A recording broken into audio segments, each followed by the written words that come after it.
So you want accountability, but not in the form of just people being made whole. You want people to go to jail. You want to see the perp walk. You want to see the charges. You want to see handcuffs. You want to see them being booked, right? Because for all they're doing. Now, I have three stories, three little tales to help you understand, maybe feel better about the accountability. And before I give you those tales, I want you to pay attention to these two articles.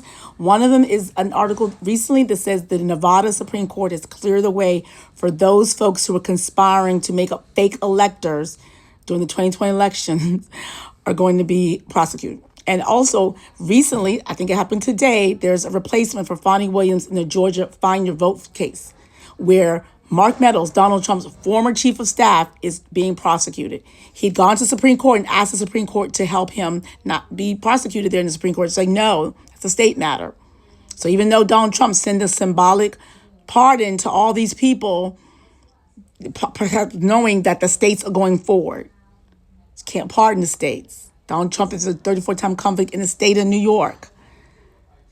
Stephen Miller is the deputy chief of staff. Donald Trump's former chief of staff is being prosecuted criminally today. So note that. So just I want to point that out. So now for the three stories I have that maybe help you feel better about accountability. Maybe, maybe not. The first story is that I once was a brand ambassador for this company. As a gift one Christmas, they sent me an espresso machine. So I'm a person that buys coffees from coffee shops, often very expensive, sometimes spend up to $10 per cup. And so I was very happy to get this gift. And so I made lots of coffee. But as with regular coffee machines, espresso machines also have to be descaled. Essentially, it's a process when you run through like a clean cycle just to, remove the calcification. I don't know, whatever it is to clean the machine. Because it's an espresso machine, it runs automatically. So I hit the button to automatically descale and ran to my desk to start doing some work. When I came back, there was water all over the counter. And I was like, oh my God, this is crazy. I hit the button again and I went back to my office. And after a few minutes, I came back to check on it. Water all over the counter. I'm just like, what am I doing wrong? This is so bizarre. I did it one more time like an idiot. The final time I said, you know what, let me just sit here and have the patience to just watch this thing.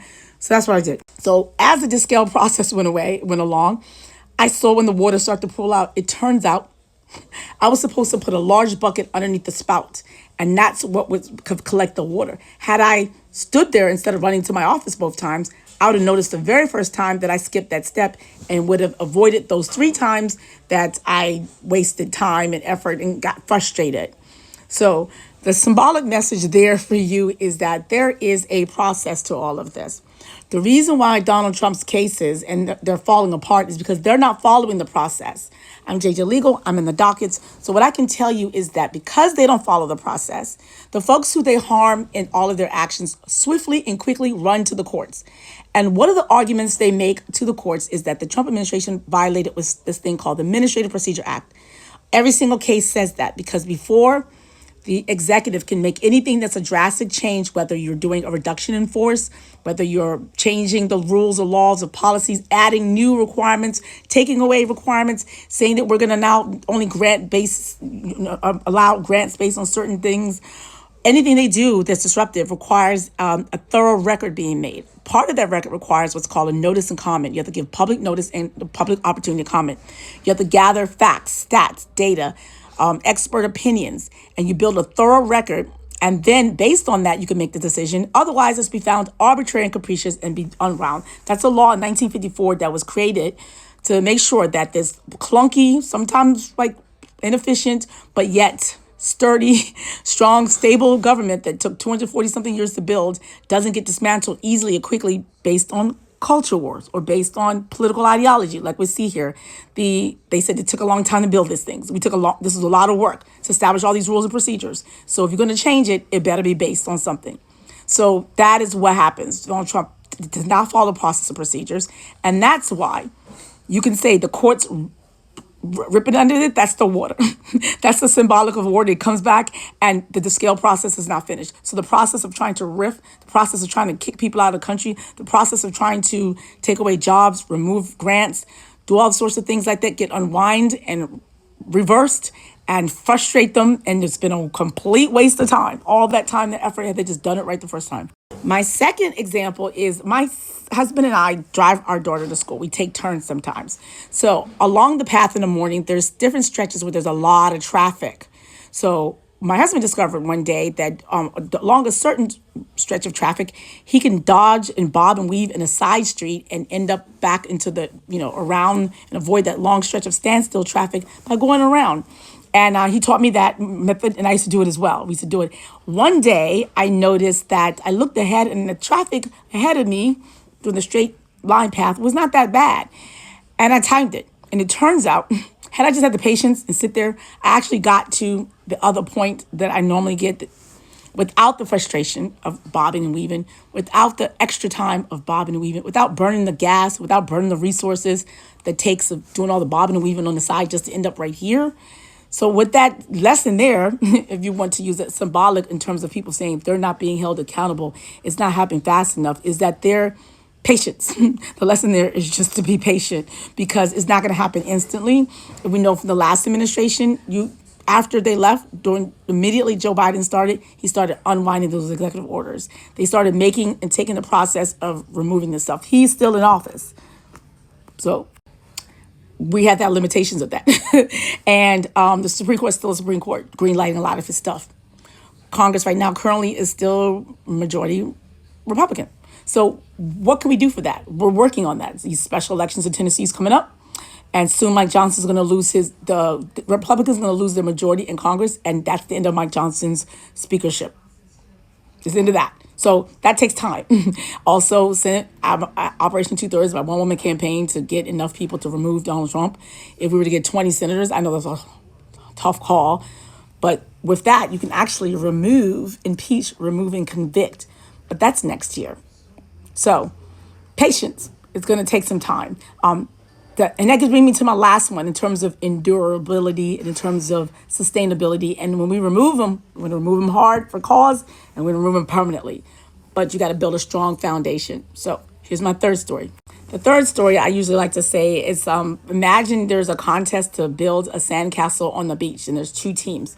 And the teams are given 1 hour to build a sandcastle. The first team just gathers some leaves and sticks that they find along the beach and they build it, and they take 15 minutes to build the sandcastle and they're done. And they're sitting there just chilling, waiting for the 45 minutes to lapse so they can get judged. The second team, rather than just take the time, they use a full hour and they get sand and they compound the sand and they build a strong sandcastle. Now, when there's a wind that blows by or the first tide that comes in, that's the end of the 15-minute house. It was not built on anything. It was not stable. It's not sustainable. A couple of winds can blow through and some tide can come through, and that version, that the other team that built it with strong foundation or compacted sand, that's going to last long. So the shock and awe, the quick, that Donald Trump came in 11 months to do so much dismantling, just as fast as dismantling them, I'm in the dockets, I'm seeing them roll them back, reverse. Say, no, you can't ref people. That TPS status, you didn't give 60 days notice, we have to reverse that. You took away those grants. The law requires you to do it on an individual by individual basis. You guys chose to just delete grants based on certain buzzwords that you saw in the grant application. That's unlawful. Give them back their grants. We saw you fire people, probation employees, and say you're firing them based on calls, all of them, 11,000, 11 million, whatever. And it turns out you're supposed to do it individual by individual basis because the probation employees you were firing were actually great employees. So that's against the law. So give them back their job. That one's kind of too little too late. So because they do not build a strong foundation on what they do, they are fast and quick. They're not based on facts or law. The judges are calling them out on it, like, what the hell is going on? This is not good. I'm not seeing it. So judges appointed by Barack Obama, Joe Biden, and Bill Clinton, as those appointed by Ronald Reagan, George W. Bush, and Donald Trump himself, are finding that there's no legal or financial basis or regulatory basis or anything basis for them to do what they're doing, and they reverse them because there's no foundational basis for what they're doing. Now, we who build a strong case, we're collecting data. We're watching. You see the states' attorney generals are moving forward. You see the states are still acting. You see everyone, we're doing it. We're doing it. We're taking our time because when we get rid of them, we want to get rid of them. We're going to set the foundation so we're strong. So patience, accountability is not an instant thing. Accountability will come. Just have some patience. It's going to get there. We need to build a strong foundation, and trust the process. That's the lesson there. I hope that's helpful. JJ Legal, each one teach one. Share this video so more people get